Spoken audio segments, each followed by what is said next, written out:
Welcome to healthy life থেকে ইব্রাহিম খলিল বলছি। তো আজকে আমরা একটা সংকটময় পরিস্থিতির মধ্যে দিয়ে যাচ্ছি।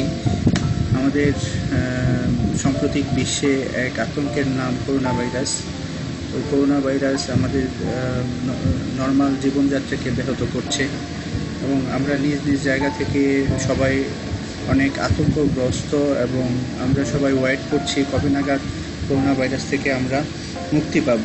তো সারা বিশ্ব করোনা ভাইরাস থেকে মুক্তির জন্য বিভিন্ন ধরনের ভ্যাকসিন আবিষ্কার করার জন্য চেষ্টা করে যাচ্ছে। তো আমরা জানি যে করোনা ভাইরাস থেকে মুক্তি পাওয়ার একটাই উপায়, তা হলো যত দ্রুত সম্ভব একটা কার্যকর ভ্যাকসিন বাজারে আসার মাধ্যমে আমরা করোনা ভাইরাস থেকে পরিত্রাণ পেতে পারি। তো সেই ক্ষেত্রে অনেক দেশই নিজেদের উদ্যোগে করোনা ভাইরাসের ভ্যাকসিন আবিষ্কারে এগিয়ে যাচ্ছে এবং অনেকে ক্লিনিক্যাল ট্রায়ালে চলে গেছে। তো ক্লিনিক্যাল ট্রায়াল আমরা অনেক দিন যাবতই শুনছি যে ক্লিনিক্যাল ট্রায়াল আসলে ক্লিনিক্যাল ট্রায়ালটা কী এবং ক্লিনিক্যাল ট্রায়াল কতদিন যাবত চলতে পারে, একটা ভ্যাকসিন বাজারে আসতে কেন এত সময় নেয়, সেই সম্পর্কে আমরা একটু জানব। অনেক দিন যাবতই আমরা শুনছি যে করোনা ভাইরাসের ভ্যাকসিন আসবে এবং অনেক দেশই বলছে যে এটা হয়তো ডিসেম্বরের আগেই চলে আসবে।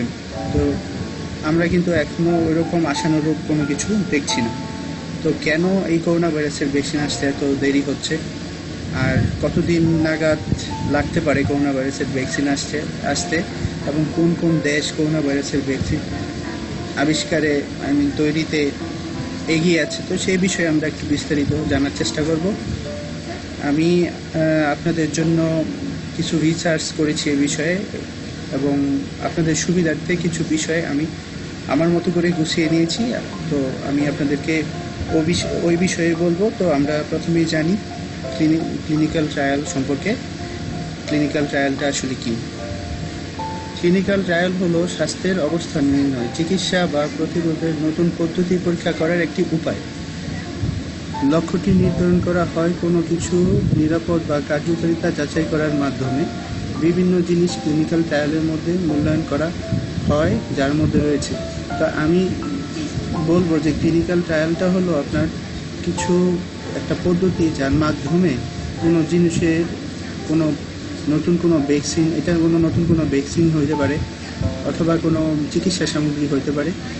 তো আমরা এটার কতটুকু নিরাপদ, কার্যকারিতা এটা যাচাই করার জন্য আসলে আমরা ক্লিনিক্যাল ট্রায়ালটা করে থাকি।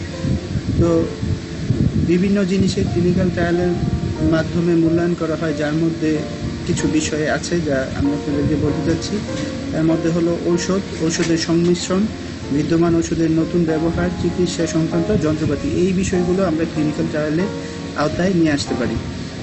প্রি ক্লিনিক্যাল রিসার্চ, একটা ক্লিনিক্যাল ট্রায়াল করার আগে আমরা যা করি প্রি ক্লিনিক্যাল রিসার্চ করি। একটা মানবদেহে কোনো ভ্যাকসিন আমরা যখন ভ্যাকসিনটা প্রয়োগ করব, এর আগে আসলে আমরা মানব কোষের স্যাম্পল ইউজ করে প্রাণীদেহের উপর এটা প্রয়োগ করার মাধ্যমে আমরা প্রি ক্লিনিক্যাল রিসার্চটা সম্পূর্ণ করি। তো এখানে বলা হয়েছে ক্লিনিক্যাল ট্রায়ালের আগে তদন্তকারীরা মানব কোষের সংস্কৃতি বা প্রাণী মডেল ব্যবহার করে প্রকৃত গবেষণা করেন। উদাহরণস্বরূপ, তারা পরীক্ষাগারে মানব কোষের একটি ছোট নমুনায় কোনো নতুন ঔষধ বিষাক্ত কিনা তা পরীক্ষা করা হয়। যদি প্রকৃত গবেষণাটি ফলশ্রুত হয়, তবে এটি মানুষের মধ্যে কতটা ভালো কাজ করে তা দেখার জন্য তারা একটি ক্লিনিক্যাল ট্রায়াল নিয়ে এগিয়ে যায়। ক্লিনিক্যাল ট্রায়ালগুলো বিভিন্ন পর্যায়ে সম্পূর্ণ হয়, প্রতিটি পর্যায়ে পূর্ববর্তী পর্যায়ের ফলাফলের উপর ভিত্তি করে। তো আমি যেটা বলছি যে কয়েকটা ধাপে এটা সম্পূর্ণ হয়, এর মধ্যে প্রতিটা ধাপই পরবর্তী ধাপের উপর নির্ভর করে। একটা ধাপ সফল হওয়ার পরে আমরা নেক্সট ধাপে যেতে পারি। একটা ধাপ কার্যকর হওয়ার পরেই আমরা সেকেন্ড ধাপে যাব, আদারওয়াইজ আমরা একটা জাম্প করে 4 ধাপ অথবা 5 ধাপে চলে যেতে পারবো না। তো সেটাই বলা হয়েছে। তো কয়েকটা ধাপের মধ্যে আছে জিরো ধাপ থেকে শুরু হয়, তারপরে প্রথম ধাপ, তারপরে দ্বিতীয় ধাপ, তারপরে তৃতীয় ধাপ, চতুর্থ ধাপে গিয়ে এই ক্লিনিক্যাল ট্রায়ালটা সম্পূর্ণ হয়। তো প্রথমেই আমরা বলবো জিরো ধাপটা কী এবং জিরো ধাপে কী ঘটে। ক্লিনিক্যাল ট্রায়াল এর জিরো ধাপে খুব অল্প সংখ্যক লোকের সাথে করা হয়, সাধারণত 15 এর চেয়ে কম। তদন্তকারীরা পরে পর্যায়ক্রমে উচ্চমাত্রার ডোজটি ব্যবহার করার আগে এটি মানুষের পক্ষে ক্ষতিকারক কিনা তা নিশ্চিত করার জন্য ওষুধের একটি খুব অল্প মাত্রা ব্যবহার করে ইনভেস্টিগেশন শুরু করেন। এই জিরো ধাপে অল্প সংখ্যক মানুষের উপর প্রথম ওষুধটা প্রয়োগ করা হয়। তো ওষুধটা প্রয়োগ করার পরে এই ওষুধের কার্যকারিতা ওরা যাচাই করে। তো এইভাবে আপনার প্রথম ধাপটা সম্পূর্ণ করা হয় এবং খুব অল্প সংখ্যক মানুষকে নিয়ে এই ধাপটা করা হয়।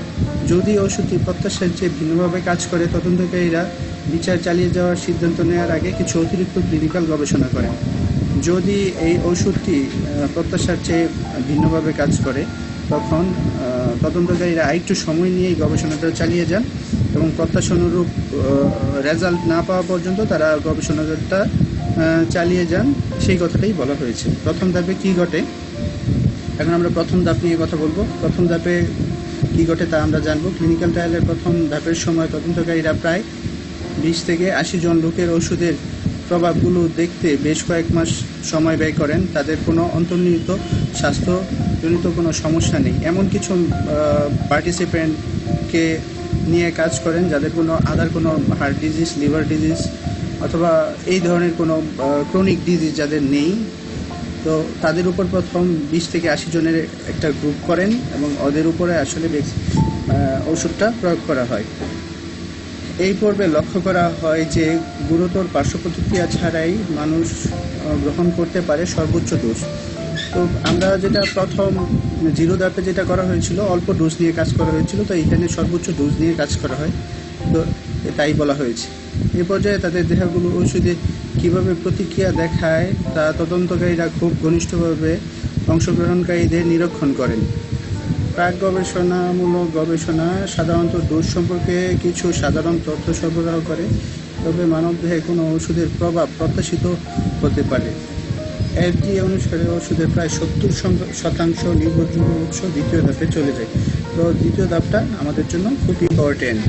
দ্বিতীয় ধাপে কী ঘটে? ক্লিনিক্যাল পরীক্ষায় দ্বিতীয় ধাপে কয়েক শতাধিক অংশগ্রহণকারী জড়িত, যারা এই শর্তে মেনে নতুন চিকিৎসা পেতে আগ্রহী। তাদের সাধারণত একই ডোজ দেওয়া হয় যা পূর্ববর্তী পর্যায়ে নিরাপদ বলে মনে হয়েছিল।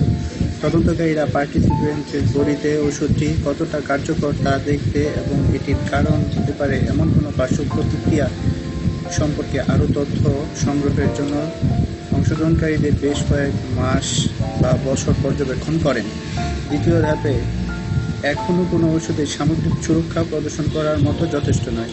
দ্বিতীয় ধাপটা অনেক ইম্পর্টেন্ট হলেও এটা সামগ্রিকভাবে যথেষ্ট নয় একটা ভ্যাকসিনকে সম্পূর্ণ নিরাপদ বলে বলতে। তো তৃতীয় ধাপে কী ঘটে? তৃতীয় ধাপ সম্পর্কে আমরা জানবো। ক্লিনিক্যাল ট্রায়ালের তৃতীয় ধাপে সাধারণত 3000 জন অংশগ্রহণকারী জড়িত, যাদের কন্ডিশন নতুন ওষুধটি চিকিৎসার জন্য প্রযোজ্য। এমন কিছু আমরা পার্টিসিপেন্ট নিব যাদের এই ওষুধটা তাদের ট্রিটমেন্টের জন্য প্রয়োজন। এই পর্যায়ে ট্রায়ালগুলি বেশ কয়েক বছর ধরে চলতে পারে।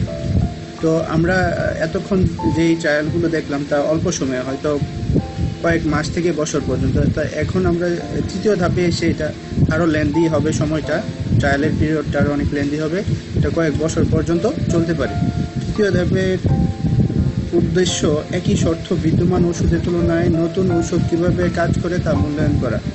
তো বাজারে অলরেডি একই বৈশিষ্ট্যের কিছু ওষুধ থাকতে পারে, কিন্তু এই ওষুধটা মানে নতুন যেই ভ্যাকসিনটা আসবে নিয়ে কাজ করা হচ্ছে, সেই ওষুধটা বাজারের ওষুধের সাথে কতটুকু সামঞ্জস্যপূর্ণ এবং এটা থেকে কতটুকু বেটার কাজ করছে অথবা এটার অল্টারনেটিভ হিসেবে কতটুকু ভালো কাজ করছে সেটাই বলা হয়েছে। তদন্তকারীদের প্রমাণ করতে হবে যে ওষুধটি অন্তত বিদ্যমান চিকিৎসার বিকল্প হিসেবে নিরাপদ ও কার্যকর। যা বললাম যে এই ওষুধটা বিকল্প হিসেবে অন্তত অ্যাটলিস্ট বিকল্প হিসেবে কার্যকর বলে যদি মনে করা হয়, তখন এই ওষুধটাকে আমরা বাজারে নিয়ে আসতে পারবো। তো তৃতীয় ধাপে ট্রায়ালগুলো সাধারণত ডাবল ব্লাইন্ড হয়, যার অর্থ অংশগ্রহণকারী বা তদন্তকারী উভয় জানে না যে অংশগ্রহণকারী কোন ঔষধ গ্রহণ করছে। অংশগ্রহণকারী এবং যারা তদন্ত কাজে অংশ নিয়েছেন এবং যারা পার্টিসিপেন্ট, তারা আসলে জানেন না যে কোন ওষুধটা পার্টিসিপেন্টকে দেওয়া হয়েছে। তো এটি ফলাফল ব্যাখ্যার সময় পক্ষপাত নির্মূল ও ফলাফলের সত্যতা যাচাই করতে সহায়তা করে। এই ডাবল ব্লাইন্ড প্রক্রিয়াটা ফলাফলের সত্যতা নির্ণয় এবং পক্ষপাত নির্মূলের জন্য একটা বিশাল ভূমিকা রাখে। তো FDA সাধারণত একটি নতুন ঔষধ অনুমোদনের আগে অবশ্যই তৃতীয় ধাপ ক্লিনিক্যাল ট্রায়ালের প্রয়োজন হয়। তো FDA তৃতীয় ধাপ ক্লিনিক্যাল ট্রায়াল ছাড়া কোনো ওষুধের অনুমোদন দেয় না। তো তৃতীয় ধাপটা এই কারণে খুবই ইম্পর্টেন্ট। অংশগ্রহণকারীদের বৃহৎ সংখ্যক ও দীর্ঘ সময়কাল বা তৃতীয় ধাপের কারণে বিরল ও দীর্ঘমেয়াদী পার্শ্ব প্রতিক্রিয়াগুলি এ পর্যায়ে প্রদর্শিত হওয়ার সম্ভাবনা বেশি। যাদের ওষুধটা বডিতে দেওয়ার পরে দীর্ঘমেয়াদী একটা পার্শ্ব প্রতিক্রিয়া হতে পারে, এটা হয়তো 1 বছরের মধ্যে হয়তো বডিতে কোনো পার্শ্ব প্রতিক্রিয়া না দেখাতে পারে, কিন্তু এটা দীর্ঘ পিরিয়ডে গিয়ে এটা হইতে পারে 6 বছর, 10 বছর। এটা লং টার্ম প্রসেস। অনেক বছর পরে আপনার বডিতে কোনো সাইড ইফেক্ট দেখা দিতে পারে, সেই জন্য এই পিরিয়ডটা একটু লং টার্ম ধরে চলে। এটা কয়েক বছর থেকে এটা হইতে পারে, আরও বেশি হইতে পারে। তো এই সময়কালে এই পর্যবেক্ষণ এবং গবেষণাটা চলতে থাকে। তদন্তকারীরা যদি দেখান যে ওষুধটি ইতিমধ্যে বাজারে থাকা অন্যদের মতো কমপক্ষে নিরাপদ এবং কার্যকর, তবে FDA সাধারণ ওষুধটি অনুমোদন করবে। তো এই ওষুধটা যদি বাজারে থাকা অন্যান্য ওষুধের মতো অন্তত মিনিমাম নিরাপদ এবং বিকল্প এবং কার্যকর বলে মনে হয়, তখন FDA এই ওষুধটি অনুমোদন দিবেন। চতুর্থ ধাপে কী ঘটে? FDA ঔষধ অনুমোদনের পরে চতুর্থ পর্যায়ে ক্লিনিক্যাল ট্রায়ালগুলি ঘটে। এ পর্বে হাজার হাজার অংশগ্রহণকারী জড়িত এবং বহু বছর ধরে চলতে পারে। তদন্তকারীরা ঔষধের দীর্ঘমেয়াদী সুরক্ষা, কার্যকারিতা ও অন্য কোনো সুবিধা সম্পর্কে আরও তথ্য পেতে চতুর্থ ধাপে এটি ব্যবহার করেন। তো আমরা বুঝতে পারলাম কেন একটা ক্লিনিক্যাল ট্রায়াল অনেক লং টাইম ধরে চলতে পারে।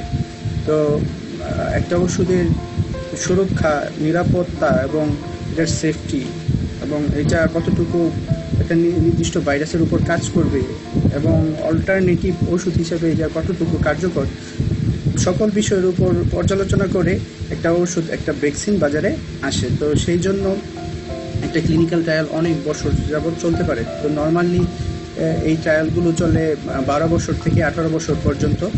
তো যার জন্য আমরা আসলে করোনা ভাইরাসের ভ্যাকসিনটা এত সহজেই পাচ্ছি বলে আমার মনে হচ্ছে না। তো এটা প্রি ক্লিনিক্যাল ট্রায়াল হিসেবে হয়তো বাজারে আসতে পারে, কিন্তু প্রি ক্লিনিক্যাল ট্রায়াল অথবা ক্লিনিক্যাল ট্রায়াল হিসেবে আসতে পারে, কিন্তু সম্পূর্ণ কার্যকরী ভ্যাকসিন, নিরাপদ ভ্যাকসিন বাজারে আসতে গেলে এটা একটা লং টাইম ক্লিনিক্যাল ট্রায়ালের প্রসেসের মধ্যে দিয়ে যেতে হবে, যার জন্য আমাদের হয়তো অনেকটা সময় ওয়েট করতে হবে। পর্যায়ে আমরা জানবো ক্লিনিক্যাল ট্রায়ালে কোন দেশ কোন পর্যায়ে আছে। অনেক দেশই দাবি করছে ক্লিনিক্যাল ট্রায়ালে দ্বিতীয় ধাপে কাজ করছে এবং কোন দেশ কতটুকু অগ্রগতি নিয়ে এগিয়ে যাচ্ছে সেই সম্পর্কে আমরা একটু জানবো। তো প্রথমেই যে দেশের নাম আসে তা হলো চীন ভ্যাকসিন তৈরিতে এগিয়ে আছে। তো চীনের সেনজিনু biologics institute of biotechnology of the academy of military medical science এর দ্বিতীয় পর্যায়ে রুজিন ও পার্শ্ব প্রতিক্রিয়া সম্পর্কিত ইন্টারভেনশনাল ট্রায়াল চলছে, যার সময় নির্ধারণ করা হয়েছে মার্চ 2020 টু ডিসেম্বর 2020 পর্যন্ত।